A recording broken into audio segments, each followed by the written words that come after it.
بسم اللہ الرحمن الرحیم۔ السلام علیکم۔ میں آج آپ والدین سے ایک چھوٹی سی گزارش کرنا چاہوں گا۔ میں چونکہ تربیت اطفال پروگرام سے وابستہ ہوں اور مہینے میں میرے 20 سے زائد مختلف تعلیمی اداروں میں سیشنز ہوتے ہیں۔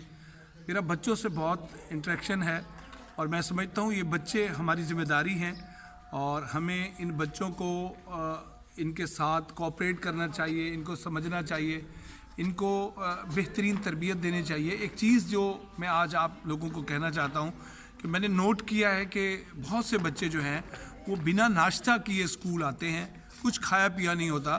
تو والدین کو چاہیے کہ وہ اپنے بچوں کو ناشتہ بھرپور قسم کا گھر سے کروا کے اسکول بھیجیں۔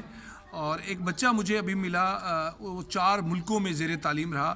وہ مجھے بتانے لگا کہ پاکستان میں نے عجیب یہاں دیکھا ہے نظام کہ بچہ ناشتہ بھی اسکول میں آگے کرتا ہے، کینٹین سے، میس سے، کیفے سے آگے کرتا ہے اور وہ گھر سے کچھ کھا کے نہیں آتا، اور اس کے پاس اتنے سارے پیسے ہوتے ہیں، وہ سارا دن گندی چیزیں، بیکار چیزیں جو اس کی صحت کے لیے نقصان دہ وہ کھاتا ہے، اور جب اس کی پاکٹ منی ختم ہو جاتا ہے 500,000 روپے تو پھر وہ دوستوں سے لڑنے لگ جاتا ہے۔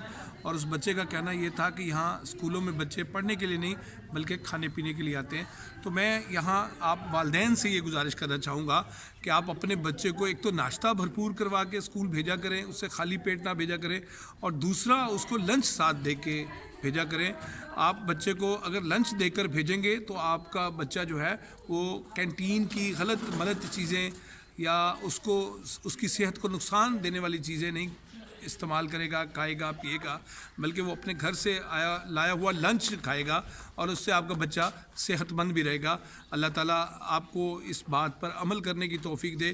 جب آپ بچے کو بھرپور ناشتہ کروا کے بھیجیں گے اور اسے لنچ ساتھ دیں گے تو آپ دیکھیں گے کہ آپ کے بچے کی صحت بھی اچھی رہے گی اور وہ پڑھائی میں بھی دلچسپی لے گا اور وہ باقی بچوں سے مقابلے کے دوڑ میں آگے رہے گا، نمایاں رہے گا اور امتیازی پوزیشن حاصل کرے گا۔ آپ سب کا بہت شکریہ۔